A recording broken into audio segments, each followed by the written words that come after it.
Welcome to competitive cracker. എൻ്റെ പേര് ഷൈജു. അപ്പോൾ ഞാൻ ഇന്ന് നിങ്ങളുടെ മുമ്പിൽ വന്നിരിക്കുന്നത് നമ്മുടെ പരീക്ഷയ്ക്ക് ഇനി കുറച്ച് ദിവസങ്ങൾ മാത്രമേ ബാക്കിയുള്ളൂ. സോ പരീക്ഷയ്ക്ക് പോകുന്ന സമയത്ത് ഏറ്റവും പ്രധാനപ്പെട്ട ഒരു ഹോട്ട് ടോപ്പിക്കിലെ ചില ചോദ്യങ്ങൾ പരിചയപ്പെടുത്താൻ പോവാണ്. വളരെ പ്രധാനപ്പെട്ട ചാപ്റ്ററാണ് ട്രെയിൻ എന്ന് പറയുന്ന ചാപ്റ്റർ. സോ ട്രെയിൻ എന്ന് പറയുന്ന ചാപ്റ്ററിലെ ഒന്നോ രണ്ടോ ചോദ്യങ്ങൾ നമ്മുടെ ക്വസ്റ്റ്യൻ പേപ്പറിനകത്തേക്ക് വരാൻ സാധ്യതയുണ്ട്. ഏറ്റവും പ്രധാനപ്പെട്ട ചാപ്റ്ററാണ്. സോ എങ്ങനെയാണ് ട്രെയിൻ എന്ന് പറയുന്ന ചാപ്റ്ററിലെ ചോദ്യങ്ങൾ എങ്ങനെയാണ് പരീക്ഷയ്ക്ക് വരുന്നത് എന്നുള്ള കാര്യം ഇപ്പോൾ നിങ്ങൾക്ക് മനസ്സിലാവും. അപ്പൊ നമുക്ക് നേരെ ട്രെയിൻ എന്ന് പറയുന്ന ചാപ്റ്ററിലേക്ക് കടക്കാം. സോ വളരെ പ്രധാനപ്പെട്ട ചാപ്റ്ററാണ്. വീണ്ടും ഓർമ്മിപ്പിക്കുന്നു, ഏറ്റവും പ്രധാനപ്പെട്ട ചാപ്റ്ററാണ്. 2 ചോദ്യങ്ങൾ വരെ നമുക്ക് ക്വസ്റ്റ്യൻ പേപ്പറിൽ പ്രതീക്ഷിക്കാൻ സാധിക്കുന്ന ഏറ്റവും പ്രധാനപ്പെട്ട ചാപ്റ്ററാണ് ട്രെയിൻ എന്ന് പറയുന്ന ചാപ്റ്റർ. അപ്പോൾ നമ്മൾ ആദ്യം പഠിക്കുന്നതിന് മുമ്പേ ഈ ട്രെയിൻ എന്ന് പറയുന്ന ചാപ്റ്റർ നമ്മുടെ സിലബസിനകത്തെ ടൈം ആൻഡ് ഡിസ്റ്റൻസ് എന്ന് പറയുന്ന ചാപ്റ്ററിന്റെ ബാക്കിയായിട്ട് വരുന്ന ഒരു പോർഷനാണ്. അപ്പൊ നമുക്ക് ടൈം ആൻഡ് ഡിസ്റ്റൻസ് എന്ന് പറയുന്ന ഒരു ചാപ്റ്റർ ഉണ്ട് സിലബസിനകത്ത്. ആ ടൈം ആൻഡ് ഡിസ്റ്റൻസ് എന്ന് പറയുന്ന ചാപ്റ്ററിന്റെ ബാക്കിയായിട്ട് വരുന്ന ഒരു ഭാഗമാണ് ട്രെയിൻ എന്ന് പറയുന്ന ചാപ്റ്റർ.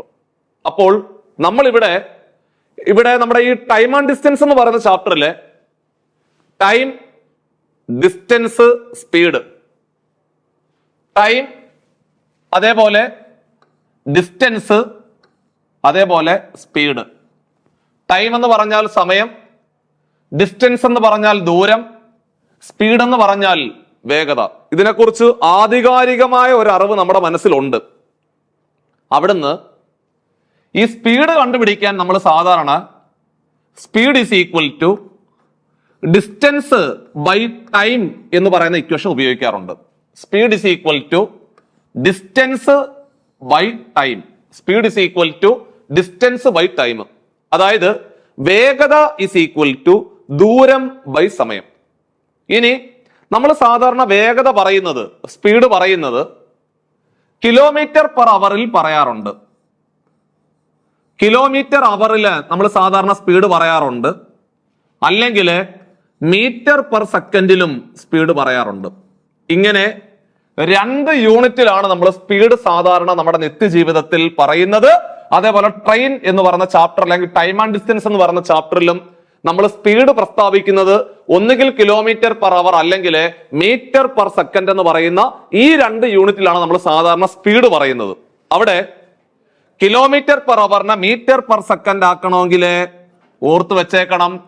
എടാ, കിലോമീറ്റർ പെർ അവറിനെ മീറ്റർ പെർ സെക്കൻഡ് ആക്കണമെങ്കിൽ 5/18 കൊണ്ട് ഗുണിക്കുക, 5/18 കൊണ്ട് ഗുണിക്കുക, 5/18 കൊണ്ട് ഗുണിച്ചാൽ മതി.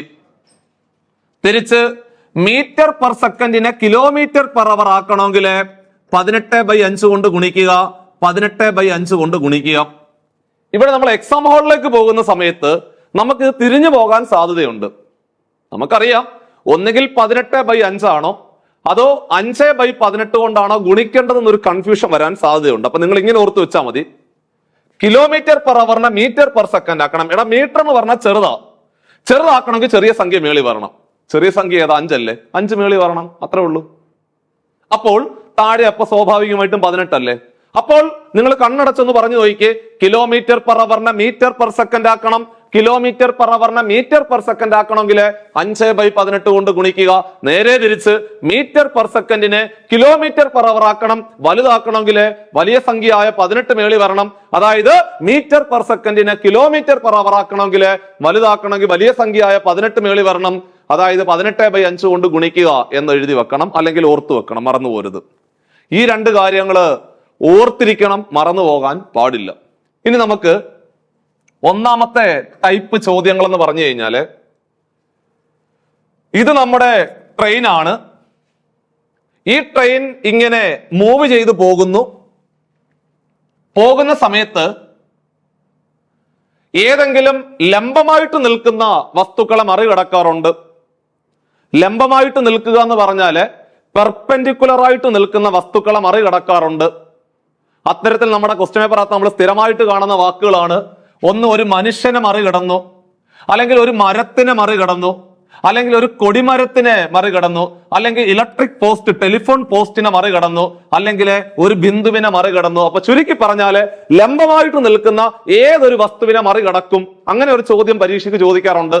അപ്പൊ നിങ്ങൾ ഓർത്തോണം, നമ്മുടെ ട്രെയിൻ ഇങ്ങനെ മൂവ് ചെയ്ത് പോകുന്ന സമയത്ത് ലംബമായിട്ട് നിൽക്കുന്ന ഏതെങ്കിലും ഒരു വസ്തുവിനെ മറികടന്നു അല്ലെങ്കിൽ മറികടക്കണം എന്നാണ് പറയുന്നതെങ്കിൽ, ലംബമായിട്ട് നിൽക്കുന്ന വസ്തുക്കളെ മറികടന്നു അല്ലെങ്കിൽ മറികടക്കണം എന്നാണ് പറയുന്നതെങ്കിൽ നമ്മുടെ equation speed is equal to ട്രെയിനിന്റെ നീളം ഡിവൈഡഡ് ബൈ സമയം. മറന്നു പോകരുത്, സ്പീഡ് ഈസ് ഈക്വൽ ടു ട്രെയിനിന്റെ നീളം ഡിവൈഡഡ് ബൈ സമയം.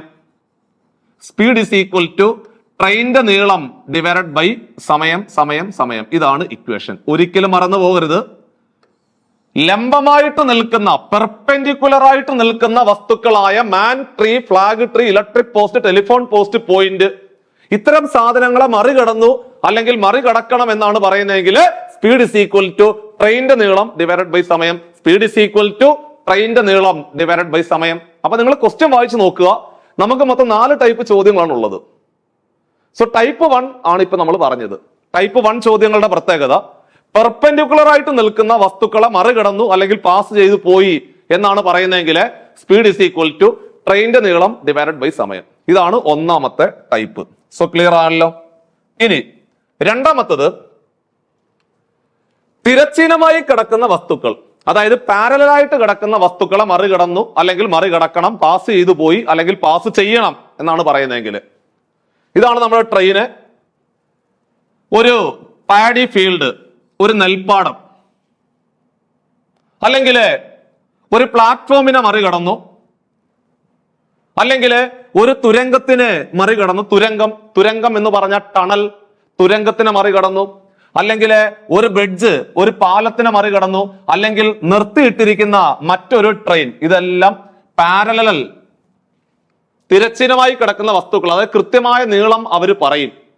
ഇപ്പൊ പ്ലാറ്റ്ഫോം ആണെങ്കിൽ 50 മീറ്റർ നീളമുള്ള പ്ലാറ്റ്ഫോമിനെ മറികടന്നു, 70 മീറ്റർ നീളമുള്ള ടണൽ അല്ലെങ്കിൽ തുരങ്കത്തിനെ മറികടന്നു, അല്ലെങ്കിൽ ഒരു 200 മീറ്റർ നീളമുള്ള ഒരു പാലം അല്ലെങ്കിൽ ബ്രിഡ്ജിനെ മറികടന്നു അല്ലെങ്കിൽ മറികടക്കണം എന്നായിരിക്കും പറയുന്നത്.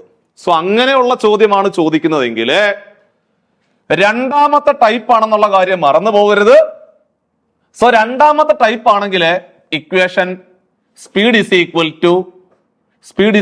ടു ട്രെയിനിന്റെ നീളം, സ്പീഡ് ഇസ് ഈക്വൽ ടു ട്രെയിനിന്റെ നീളം പ്ലസ് അവരെന്താണോ തന്നിരിക്കുന്നത് അതിന്റെ നീളം കൂടെ കൂട്ടണം ഡിവൈഡഡ് ബൈ സമയം. മറന്നുപോലെ ഇക്വേഷൻ.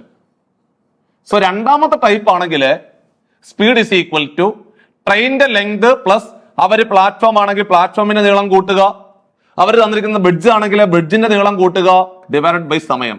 സോ രണ്ടാമത്തെ ടൈപ്പ് ആണെങ്കിൽ ഇതാണ് equation. So speed is equal to ട്രെയിനിന്റെ നീളം പ്ലസ് അവർ എന്താണോ തന്നിരിക്കുന്നത് ആ സാധനത്തിന് നീളം കൂട്ടുക, ദ ഹോൾ ഡിവൈഡഡ് ബൈ സമയം. ഇതാണ് ഇക്വേഷൻ. സോ അപ്പൊ നമ്മൾ ടൈപ്പ് 1 പഠിച്ചു. പെർപെൻഡിക്കുലർ ആയിട്ട് നിൽക്കുന്ന വസ്തുക്കളായ ഒരു മനുഷ്യൻ അല്ലെങ്കിൽ ഒരു കൊടിമരം അല്ലെങ്കിൽ ഒരു മരം, അങ്ങനെയുള്ള സാധനങ്ങളെ മറികടക്കണം അല്ലെങ്കിൽ മറികടന്നു എന്നാണ് ചോദിക്കുന്നതെങ്കിൽ സ്പീഡ് ഇസ് ഈക്വൽ ടു ട്രെയിനിന്റെ നീളം ഡിവൈഡഡ് ബൈ സമയം. തിരശ്ചീനമായി കിടക്കുന്ന വസ്തുക്കളായ പാലം, പ്ലാറ്റ്ഫോം, ബ്രിഡ്ജ് അങ്ങനെയൊക്കെ ഉള്ളതാണ് ചോദിക്കുന്നതെങ്കിൽ ഒന്നും പേടിക്കേണ്ട ആവശ്യമില്ല, വേറെ ഒന്നും പേടിക്കേണ്ട. സ്പീഡ് ഇസ് ഈക്വൽ ടു ട്രെയിനിന്റെ നീളം പ്ലസ് അവരെന്താണ് തന്നിരിക്കുന്നത് അതിന്റെ നീളം കൂടെ കൂട്ടുക ഡിവൈഡഡ് ബൈ സമയം. കഴിഞ്ഞു. സോ ഇതാണ് രണ്ടാമത്തെ ടൈപ്പ് ചോദ്യം. മൂന്നാമത്തത് 2 ട്രെയിനുകൾ. ഇത് ഒന്നാമത്തെ ട്രെയിനാണ്, ഇത് രണ്ടാമത്തെ ട്രെയിനാണ്. ഓപ്പോസിറ്റ് ഡയറക്ഷനിൽ സഞ്ചരിക്കുന്നു. അതായത് ഒന്നാമത്തെ ട്രെയിൻ അങ്ങോട്ടാണ് പോകുന്നതെങ്കിൽ രണ്ടാമത്തെ ട്രെയിൻ ഇങ്ങോട്ടാണ് വരുന്നത് എന്ന് കരുതുക. 2 ട്രെയിനുകൾ എതിർദിശകളിൽ സഞ്ചരിക്കുന്നു. 2 ട്രെയിനുകൾ എതിർദിശകളിൽ സഞ്ചരിക്കുന്നു. അതിലെ ഒന്നാമത്തെ ട്രെയിനിന്റെ നീളം L1 ആണെന്ന് കരുതിക്കൂ. മക്കളെ, രണ്ടാമത്തെ ട്രെയിനിന്റെ നീളം L2 ആണെന്ന് കരുതിക്കൂ. ഒന്നാമത്തെ ട്രെയിനിന്റെ സ്പീഡ് S1 ആണെന്ന് കരുതിക്കൂ. രണ്ടാമത്തെ ട്രെയിനിന്റെ സ്പീഡ് S2 ആണെന്ന് കരുതിക്കൂ. സോ ഇങ്ങനെ 2 ട്രെയിനുകൾ ഓപ്പോസിറ്റ് ഡയറക്ഷനിൽ സഞ്ചരിക്കുന്ന ചോദ്യങ്ങളാണ് ചോദിക്കുന്നതെങ്കിൽ അത് മൂന്നാമത്തെ ടൈപ്പ് ആണെന്ന് മനസ്സിലാക്കണം. അതിലെ ഒന്നാമത്തെ ട്രെയിനിന്റെ നീളം L1 ആയിട്ട് പരിഗണിക്കുക, രണ്ടാമത്തെ ട്രെയിനിന്റെ നീളം L2 ആയിട്ട് പരിഗണിക്കുക, ഒന്നാമത്തെ ട്രെയിനിന്റെ സ്പീഡ് S1 ആയിട്ട് പരിഗണിക്കുക, രണ്ടാമത്തെ ട്രെയിനിന്റെ സ്പീഡ് S2 ആയിട്ട് പരിഗണിക്കുക. സോ അങ്ങനെയാണെങ്കിൽ 2 ട്രെയിനുകൾ ഓപ്പോസിറ്റ് ഡയറക്ഷനിൽ സഞ്ചരിക്കുന്ന ചോദ്യങ്ങളാണ് നിങ്ങളുടെ മുമ്പിലേക്ക് തരുന്നതെങ്കിൽ നിങ്ങളുടെ മനസ്സിൽ വരേണ്ട equation S1 plus S2 is equal to, മക്കളെ, S1 plus S2 is equal to L1 plus L2 divided by time. ഇതാണ് നമ്മുടെ മൂന്നാമത്തെ ടൈപ്പ് ചോദ്യങ്ങൾ പരീക്ഷയ്ക്ക് ചോദിച്ചു കഴിഞ്ഞാല് മനസ്സിൽ വരേണ്ട ഇക്വേഷൻ. സോ ക്ലിയർ ആണേ? രണ്ട് ട്രെയിനുകൾ ഓപ്പോസിറ്റ് ഡയറക്ഷനിൽ സഞ്ചരിക്കുന്നു എന്ന് കേട്ടാൽ നിങ്ങളുടെ മനസ്സിൽ വരേണ്ട equation S1 + S2 = L1 + L2 divided by time എന്നുള്ള കാര്യം മനസ്സിൽ വരണം. നാലാമത്തെ ടൈപ്പ്, രണ്ട് ട്രെയിനുകൾ ഒരേ ദിശയിൽ സഞ്ചരിക്കുന്നു.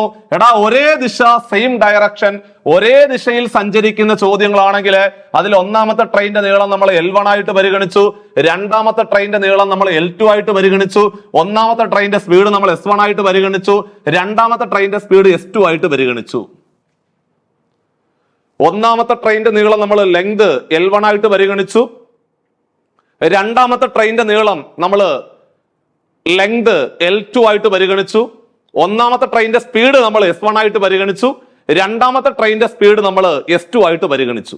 സോ ഇവിടെ രണ്ട് ട്രെയിനുകൾ ഒരേ ദിശ, സെയിം ഡയറക്ഷനിൽ സഞ്ചരിക്കുന്ന ചോദ്യങ്ങളാണെങ്കിൽ നിങ്ങളുടെ മനസ്സിൽ വരേണ്ട equation S1 - S2 = L1 + L2 divided by time. ഇതാണ് equation. S1 + S2 = L1 + L2 divided by time എന്നുള്ള ഇക്വേഷൻ ഒരിക്കലും മറന്നു പോകാൻ പാടില്ല. അപ്പോൾ നമ്മൾ പഠിച്ച കാര്യങ്ങൾ ഒരിക്കൽ കൂടി ഒന്ന് ഓർമ്മിപ്പിക്കുന്നു.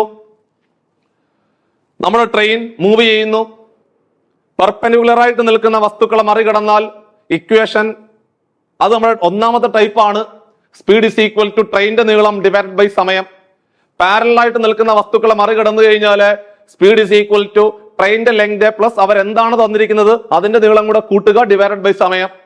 രണ്ട് ട്രെയിനുകൾ ഓപ്പോസിറ്റ് ഡയറക്ഷനിൽ സഞ്ചരിച്ചാൽ S1 + S2 = L1 + L2 divided by time. അതേപോലെ രണ്ട് ട്രെയിനുകൾ ഒരേ ദിശയിൽ സഞ്ചരിച്ചു കഴിഞ്ഞാൽ S1 - S2 = L1 + L2 divided by time. ഈ നാല് ഇക്വേഷൻസ് വൃത്തിയായിട്ട് പഠിച്ചു വെച്ച് കഴിഞ്ഞാൽ ട്രെയിൻ എന്ന് പറയുന്ന ചാപ്റ്ററിലെ ഏത് ചോദ്യം നിങ്ങൾക്ക് പരീക്ഷയ്ക്ക് വേണമെങ്കിലും ചെയ്യാൻ പറ്റും.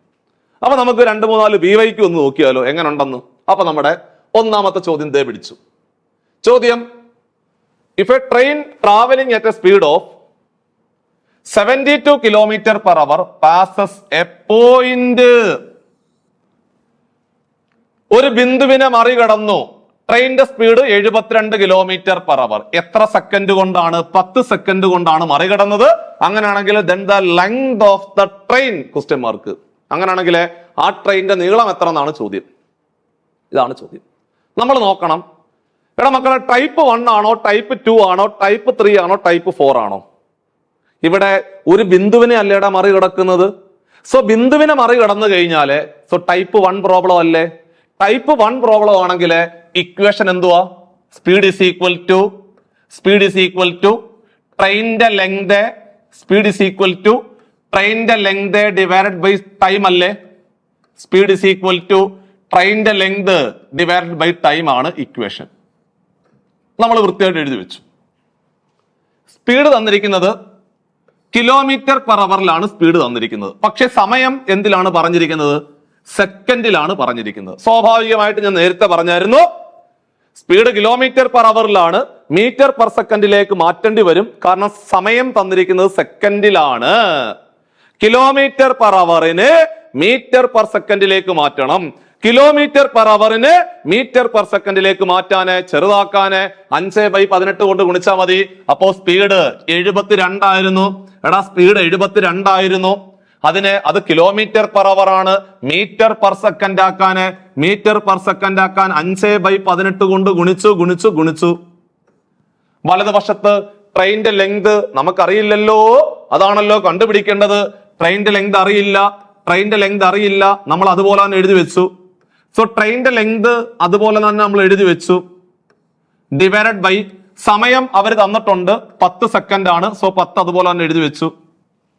ട്രെയിനിന്റെ ലെങ്ത് ആണ് കണ്ടുപിടിക്കേണ്ടത്. സമയം 10 സെക്കൻഡ് എന്നുള്ള കാര്യം എടുത്തു പറഞ്ഞിട്ടുണ്ട്, അതുപോലെ തന്നെ എഴുതി വെച്ചു. ഇത് നമുക്ക് വെട്ടാം. നമുക്ക് എല്ലാവർക്കും അറിയാം, ഇതാണ്ടേ ഈ 18ന്റെ നാലാമത്തെ മൾട്ടിപ്പിൾ അല്ലേ 72? 18 4 72 അല്ലേ? 18ന്റെ നാലാമത്തെ മൾട്ടിപ്പിൾ അല്ലേ 72? അതായത് 18 കൊണ്ട് വെട്ടാം. 18ന്റെ നാലാമത്തെ മൾട്ടിപ്പിൾ ആണ് 72. 18 4 72. ഇനി ഒന്നും വെട്ടാനില്ല, ക്രോസ് ആയിട്ട് ഗുണിക്കുക. ക്രോസ് ആയിട്ട് ഗുണിക്കുക, ക്രോസ് ആയിട്ട് ഗുണിക്കുക. സോ ട്രെയിനിന്റെ length is equal to cross ആയിട്ട് ഗുണിച്ചാട്ടെ. ഇവിടെ 4 × 5 20 ആണ്. 20 × 10 20നെ 10 കൊണ്ട് ഗുണിച്ചാല് 200 വരും. So 200 metre. കാരണം നമ്മളത് already speed kilometre per hour ആയിരുന്നു, അതിനെ മീറ്റർ പെർ സെക്കൻഡ് ആക്കി. സ്വാഭാവികമായിട്ട് ട്രെയിനിന്റെ നീളം നമുക്ക് മീറ്ററിലാണ് കിട്ടുന്നത്. നമ്മളുടെ ഉത്തരം 200 മീറ്റർ ആണ് അടുത്ത റൈറ്റ് ആൻസർ. സിമ്പിൾ അല്ലേ? എളുപ്പത്തിൽ ആൻസർ കിട്ടിയില്ലേ? അപ്പൊ നിങ്ങൾ നോക്കണം, ക്വസ്റ്റ്യൻ വായിച്ചു നോക്കുമ്പോൾ അത് ടൈപ്പ് 1 ആണോ 2 ആണോ 3 ആണോ 4 ആണോ എന്ന് മാത്രം നോക്കിയിട്ട് ആ ഇക്വേഷൻ ജസ്റ്റ് പുട്ട് ചെയ്യുക. പരിപാടി കഴിഞ്ഞു. പിന്നെ കിലോമീറ്റർ പെർ അവറിനെ മീറ്റർ പെർ സെക്കൻഡ് ആക്കാനും മീറ്റർ പെർ സെക്കൻഡിനെ കിലോമീറ്റർ പെർ അവർ ആക്കാനും അറിയണം, വെട്ടാനും അറിയണം. സോ വെട്ടാൻ അറിയില്ലെങ്കിൽ അത് ആദ്യം സെറ്റ് ചെയ്യണം. അങ്ങനെയാണെങ്കിൽ പ്രോബ്ലം സിമ്പിൾ ആയിട്ട് അവസാനിക്കും. അപ്പൊ നമ്മൾ രണ്ടാമത്തെ ക്വസ്റ്റ്യൻ പരിചയപ്പെടുത്തുവാണ്, ശ്രദ്ധിക്കുക. അതിനു മുമ്പേ രണ്ടാമത്തെ ക്വസ്റ്റ്യൻ നമ്മൾ പോകുന്നതിന് മുമ്പേ നമുക്കിനി പരീക്ഷ കുറച്ച് ദിവസങ്ങൾ മാത്രമേ ബാക്കിയുള്ളൂ. ഓഗസ്റ്റ് 25-ാം തീയതിയാണ് പരീക്ഷ നമ്മുടെ മുമ്പിലുള്ളത്. സോ അതിനു മുമ്പേ നമുക്കൊരു ചെറിയൊരു ആശയക്കുഴപ്പം എങ്കിലും ഉണ്ടാവും. അതായത് നമ്മുടെ പരീക്ഷ എങ്ങനെയായിരിക്കും, എങ്ങനെയാണ് പരീക്ഷയുടെ ക്വസ്റ്റ്യൻ പേപ്പർ വരുന്നത്, ഇതൊന്നും നമുക്ക് ചിലപ്പോൾ അറിയോലും ഉണ്ടാകത്തില്ല. അപ്പൊ അതിനു വേണ്ടിയിട്ട് നമ്മൾ ഒരു ഫ്രീ ആയിട്ടൊരു മോക്ക് ടെസ്റ്റ് നമ്മൾ കണ്ടക്ട് ചെയ്യുന്നുണ്ട്. CSEB നിങ്ങൾ പരീക്ഷാ ഹാളിലേക്ക് പോകുമ്പോൾ നിങ്ങളുടെ കയ്യിൽ കിട്ടുന്ന ക്വസ്റ്റ്യൻ പേപ്പറിന് അതേ പാറ്റേണിൽ നമ്മൾ ഒരു ഓൺലൈനിലെ അതേ പാറ്റേണിലെ എത്ര ക്വസ്റ്റ്യൻസ് ആണോ ഉള്ളത് അതിന്റെ നിലവാരത്തിൽ, അതേ സ്റ്റാൻഡേർഡ് നിലവാരത്തിലെ കേരളത്തിലെ മുഴുവൻ ഉദ്യോഗാർത്ഥികൾ, ഓൾമോസ്റ്റ് നല്ല ഒരു വിഭാഗം ഉദ്യോഗാർത്ഥികൾ ഇടുന്ന വലിയൊരു പരീക്ഷയാണ്. അപ്പൊ നമുക്ക് ഇതിന്റെ ഈ ഒരു പരീക്ഷ എഴുതി കഴിയുമ്പോൾ നമുക്ക് സ്വാഭാവികമായിട്ട് നമ്മുടെ കൂടെ കോമ്പറ്റേറ്റീവ് ആയിട്ട് പരീക്ഷ എഴുതുന്ന ഉദ്യോഗാർത്ഥികൾ എത്രത്തോളം നമ്മുടെ മുമ്പിലാണ് അല്ലെങ്കിൽ എത്രത്തോളം പിറകിലാണെന്നൊക്കെ നോക്കിയിട്ട് നമുക്ക് വീണ്ടും ഒന്നും കൂടെ പരീക്ഷയുടെ പ്രിപ്പറേഷനിൽ ഒന്നും കൂടെ ഒന്ന് സ്പീഡ് ബൂസ്റ്റപ്പ് ചെയ്യാൻ പറ്റും. അപ്പൊ നിങ്ങൾ ഈ പരീക്ഷ എന്നാണ് സ്റ്റാർട്ട് ചെയ്യുന്നത് ചോദിച്ചു കഴിഞ്ഞാൽ ജൂലൈ 16-ാം തീയതിയാണ്. സോ ജൂലൈ 16-ാം തീയതി വൈകുന്നേരം 5 മണിക്ക് ഈ പരീക്ഷ തുടങ്ങും. സോ ലിങ്ക് ആപ്പിനകത്തുണ്ടാവും. സോ ആപ്പ് നിങ്ങൾ ഡൗൺലോഡ് ചെയ്യണം, ഡൗൺലോഡ് ചെയ്തിട്ടില്ലെങ്കിൽ. അതേപോലെ തന്നെ അല്ലെങ്കിൽ ഇവിടെ ഒരു QR കോഡ് ഉണ്ട്, നിങ്ങൾക്ക് അതിനകത്തേക്ക് സ്കാൻ ചെയ്ത് കഴിഞ്ഞാൽ ആ QR കോഡ് സ്കാൻ ചെയ്ത് വേണേൽ രജിസ്റ്റർ ചെയ്യാൻ പറ്റും. അപ്പൊ നമ്മൾ നിങ്ങളുടെ അവൈലബിലിറ്റി, നിങ്ങളുടെ സമയത്തിന്റെ അവൈലബിലിറ്റി നോക്കിയിട്ട് നമ്മൾ ജൂലൈ 16-ാം തീയതി മുതൽ ജൂലൈ 19-ാം തീയതി 5 മണി വരെ സമയമുണ്ട്. സോ അതിനിടയിൽ നിങ്ങൾ എപ്പോഴെങ്കിലും ആ ഒരു പരീക്ഷ എഴുതി എന്ന് നോക്കുക. വരാൻ പോകുന്ന പരീക്ഷയ്ക്ക് നമ്മൾ എത്രത്തോളം മുമ്പിലാണ് അല്ല എത്രത്തോളം പിറകിലാണെന്നുള്ള കാര്യം നേരത്തെ അറിഞ്ഞുകൊണ്ട് നമുക്ക് ആ രീതിയിലുള്ള പ്രിപ്പറേഷനിലേക്ക് പോകാൻ പറ്റും. സോ ഈ സാധ്യത പരമാവധി പ്രയോജനപ്പെടുത്തണം. നിങ്ങളുടെ കൂടെ പരീക്ഷ എഴുതുന്ന ഉദ്യോഗാർത്ഥികളിലേക്ക് ഇത് ഫോർവേഡ് ചെയ്യുക. കാരണം അവരും എഴുതട്ടെ പരീക്ഷ, അവരും എഴുതെങ്കിലല്ലേ നമ്മൾ എത്രത്തോളം മുമ്പിലാണല്ലേ നമ്മൾ എത്രത്തോളം പിറകിലാണെന്ന് അറിയാൻ പറ്റത്തുള്ളൂ. സോ അപ്പൊ അതുകൊണ്ട് ഈ ഒരു സാധ്യത നിങ്ങൾ പരമാവധി പ്രയോജനപ്പെടുത്തണം എന്നുള്ള കാര്യമാണ് അവിടെ ഓർമ്മിപ്പിച്ചത്. അപ്പൊ നമുക്ക് മറ്റൊരു ക്വസ്റ്റ്യൻ, ആ രണ്ടാമത്തെ ക്വസ്റ്റ്യനിലേക്ക് വീണ്ടും പോകാം. ക്വസ്റ്റ്യൻ നോക്കാം. ഇവിടെ if a train of length 300 metre, 300 metre നീളമുള്ള ഒരു ട്രെയിന് പാസസ് എ ട്രീ, മരമാണ് മരം. ഒരു മരത്തിനെ 12 സെക്കൻഡ് കൊണ്ട് മറികടന്നാല് ആ ട്രെയിനിന്റെ സ്പീഡ് എത്ര എന്നാണ് ചോദ്യം. അപ്പം നിങ്ങൾ ആലോചിച്ചേ, ടൈപ്പ് 1 ആണോ 2 ആണോ 3 ആണോ 4 ആണോ? എടാ മക്കളെ, ട്രീ അല്ലേടാ. ട്രീ ആണെങ്കിൽ ടൈപ്പ് 1 അല്ലേ? So speed is equal to ട്രെയിനിന്റെ ലെങ്ത് നമ്മൾ എല്ലായിട്ട് എടുത്തു. ട്രെയിനിന്റെ ലെങ്ത് ഡിവൈഡഡ് ബൈ സമയം t. കാരണം ടൈപ്പ് 1 ആണ്. ഇവിടെ സ്പീഡ് തന്നിട്ടില്ല, സ്പീഡാണ് കണ്ടുപിടിക്കേണ്ടത്. അപ്പൊ നമ്മൾ സ്പീഡ് തന്നിട്ടില്ലെങ്കിൽ അതുപോലെ തന്നെ സ്പീഡ് ഇസ് ഈക്വൽ ടു ട്രെയിനിന്റെ നീളം 300 മീറ്റർ. സോ 300 ട്രെയിനിന്റെ ലെങ്ത് 300 ആണ്, ഡിവൈഡഡ് ബൈ സമയം 12. ഇനി ആ 300ഉം 12ഉം കൂടെ വെട്ടിക്കോ. ഒരെണ്ണം മീറ്റർ ഒരെണ്ണം സെക്കൻഡും ആണ്, ഒരു പ്രശ്നവും. അപ്പൊ കിട്ടുന്ന ഉത്തരം മീറ്റർ പെർ സെക്കൻഡിൽ ആൻസർ കിട്ടും. അപ്പൊ നമ്മുടെ മനസ്സിലെ പെട്ടെന്ന് ഒറ്റയടിക്ക് വെട്ടാൻ പറ്റുന്നില്ലെങ്കിൽ നമുക്ക് സിമ്പിൾ ആയിട്ട് 6 കൊണ്ട് വെട്ടാം അല്ലേ? കാരണം 12, 30 നമുക്ക് 6 കൊണ്ട് പെട്ടെന്ന് വെട്ടിയെടുക്കാൻ പറ്റും. കാരണം 6ന്റെ മൾട്ടിപ്പിൾ ആണ്. 6 കൊണ്ട് വെട്ടുക എന്ന് പറഞ്ഞ അർത്ഥം 6 കൊണ്ട് ഹരിക്കുക. സോ 12നെ 6 കൊണ്ട് ഹരിച്ചാൽ 2 എന്ന് വരും. 30നെ 6 കൊണ്ട് ഹരിച്ചാൽ 5 എന്ന് വരും. 0 മറന്നു പോരുത്, 50 എന്ന് വരും. സോ 50നെ 2 കൊണ്ട് ഹരിച്ചാൽ 25 എന്ന് വരും. ഉത്തരം 25 മീറ്റർ പെർ സെക്കൻഡ് എന്ന് വരും ആൻസർ. സിമ്പിൾ അല്ലേടാ? സിമ്പിൾ അല്ലേ? എളുപ്പത്തിൽ ആൻസർ കിട്ടിയില്ലേ? ഒരുപാട് ചോദ്യങ്ങൾ പ്രാക്ടീസ് ചെയ്യുമ്പോഴാണ് ഇതിന്റെ ഉത്തരങ്ങൾ കിട്ടുന്നത്. അപ്പം ട്രെയിനിന്റെ ചോദ്യങ്ങൾ പരീക്ഷയ്ക്ക് ചോദിക്കുമ്പോൾ ടൈപ്പ് 1 ആണോ, ടൈപ്പ് 2 ആണോ, ടൈപ്പ് 3 ആണോ, ടൈപ്പ് 4 ആണോ എന്ന് മാത്രം നോക്കുക. ഇക്വേഷൻ ഉപയോഗിക്കുക, കിലോമീറ്റർ പെർ അവറിനെ മീറ്റർ പെർ സെക്കൻഡ് ആക്കുക, വെട്ടുക, ആൻസർ പടപടയെന്ന് വരും. സിമ്പിൾ അല്ലേ? അപ്പൊ നമുക്ക് മൂന്നാമത് ഒരു ചോദ്യം കൂടെ പരിചയപ്പെടുത്തുന്നു. Time taken by a train 180 metre long, അതായത് ട്രെയിനിന്റെ നീളം 180 മീറ്റർ ആണെന്ന് മനസ്സിലായി. കണ്ടോ, ട്രെയിനിന്റെ നീളം 180 metre. At a speed of 54 kilometre per hour, സ്പീഡ് തന്നിട്ടുണ്ട്, തന്നിട്ടുണ്ട്.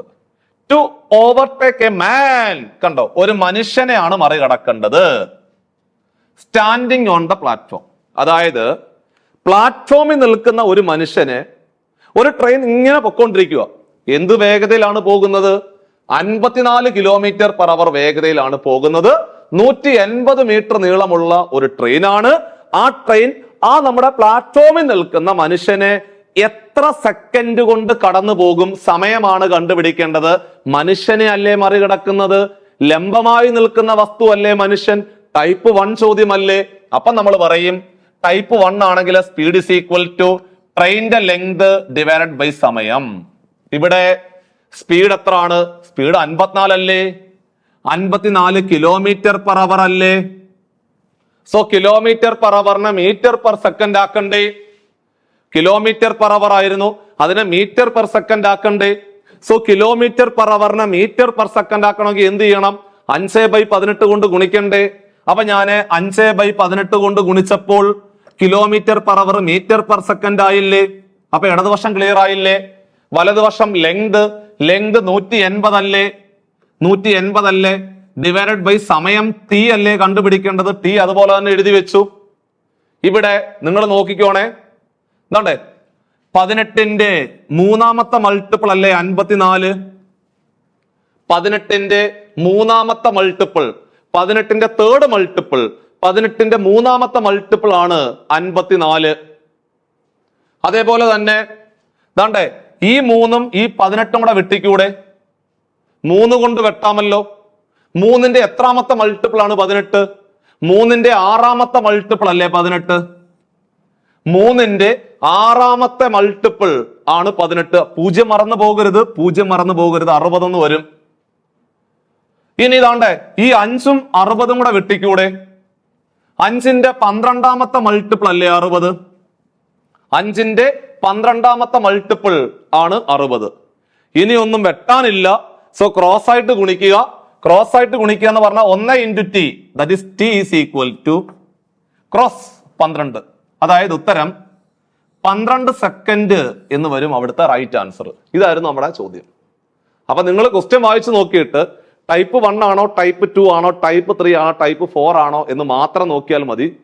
അപ്പൊ നമ്മള് പരീക്ഷയ്ക്ക് കുറച്ച് ദിവസങ്ങൾ നമ്മുടെ മുമ്പിലുണ്ട്. ബാക്കിയായിട്ട് ഒരു 50 ദിവസത്തിനകം നമ്മുടെ മുമ്പിലുണ്ട്.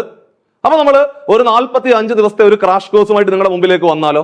അതായത് 45 ദിവസം കൊണ്ട് എന്തൊക്കെയാണ് പഠിക്കേണ്ടത് എന്നുള്ള കാര്യം കൃത്യമായിട്ട് നമ്മളൊന്ന് പറഞ്ഞു തന്ന്, എല്ലാ ദിവസവും നിങ്ങളെ പഠിക്കുന്ന ടോപ്പിക്കുകൾ കൃത്യമായിട്ട് പറഞ്ഞു തന്നുകൊണ്ട് 45 ദിവസം കൊണ്ട് നിങ്ങളുടെ ഫുൾ പോർഷൻ, എക്സാമിന് വേണ്ടിയുള്ള full portion, cut off clear ചെയ്യാൻ വേണ്ടിയുള്ള ഫുൾ പോർഷനുമായിട്ട് നമ്മൾ ഒരു ബാച്ച് സ്റ്റാർട്ട് ചെയ്യുന്നുണ്ട്. സോ പരമാവധി പ്രയോജനപ്പെടുത്തുക. നല്ലൊരു സാധ്യതയാണ്. ഇനി നിങ്ങൾ പഠിച്ചിട്ടില്ലെങ്കിൽ പോലും ഈ ഒരു 45 ദിവസം നിങ്ങൾ എടുക്കുന്ന എഫോർട്ടിന്റെ റിസൾട്ട് നിങ്ങളുടെ ജീവിതത്തിൽ ഒരുപാട് മാറ്റങ്ങൾ ഉണ്ടാവും. സോ 2024 എന്ന് പറയുന്ന വർഷത്തിൽ നിങ്ങൾക്ക് ഒരു കളർഫുൾ വൈബായിട്ടുള്ള ഒരു വർഷമാക്കി എടുക്കാൻ 2025 നിങ്ങൾ സർവീസിലേക്ക് കയറാനുള്ള ഒരു ഗ്രാൻഡ് എൻട്രി ആണ്, അല്ലെങ്കിൽ ഒരു വലിയൊരു സുവർണ അവസരമാണ്. പ്രയോജനപ്പെടുത്തുക. സോ ഇനിയും പഠിച്ചു തുടങ്ങിയിട്ടില്ലെങ്കിൽ പോലും നിങ്ങൾക്ക് ഈ ഒരു ക്രാഷ് കോഴ്സ് എടുത്തുകൊണ്ട് നിങ്ങൾക്ക് 45 ദിവസം കൊണ്ട് പരമാവധി സ്പീഡിൽ പഠിച്ച് അവസാനിപ്പിക്കാൻ പറ്റും. കാരണം കൃത്യമായിട്ട് നമ്മൾ ഇവിടെ മെന്ററിന്റെ ഭാഗത്തുനിന്ന് കൃത്യമായിട്ട് നിങ്ങൾ എന്തൊക്കെയാണ് പഠിക്കേണ്ടത് കൊണ്ട് എക്സാം ഹാളിലേക്ക് പോകുമ്പോൾ വളരെ ഭംഗിയായിട്ട് വളരെ സന്തോഷത്തോടെ നിങ്ങൾക്ക് എക്സാം പൂർത്തിയായിക്കൊണ്ട് പുറത്തേക്ക് ഇറങ്ങാൻ സാധിക്കും. സോ ഈ ഒരു സാധ്യത പരമാവധി പ്രയോജനപ്പെടുത്തുക, ഫ്രണ്ട്സിലേക്ക് ഷെയർ ചെയ്തെത്തിക്കുക. അപ്പോൾ അതിനകത്തേക്ക് നിങ്ങൾക്ക് രജിസ്റ്റർ ചെയ്യാൻ വേണ്ടിയിട്ട് ഈ പറയുന്ന കോൺടാക്ട് നമ്പറിലേക്ക് നിങ്ങൾക്ക് ഒന്ന് കോൺടാക്ട് ചെയ്യാം. സോ ഈ ഒരു സാധ്യത കൂടി നിങ്ങൾ പരമാവധി പ്രയോജനപ്പെടുത്തുക. അതുപോലെ മോഡൽ എക്സാം എഴുതാൻ നിങ്ങൾ മറന്നുപോകരുത്, മോക്ക് എക്സാം ആണ്. സോ അതിന്റെ ലിങ്ക് കൂടി നമ്മൾ ഈ ബയോയിൽ പിൻ ചെയ്തേക്കാം. സോ പരമാവധി പ്രയോജനപ്പെടുത്തുക. So have A nice day.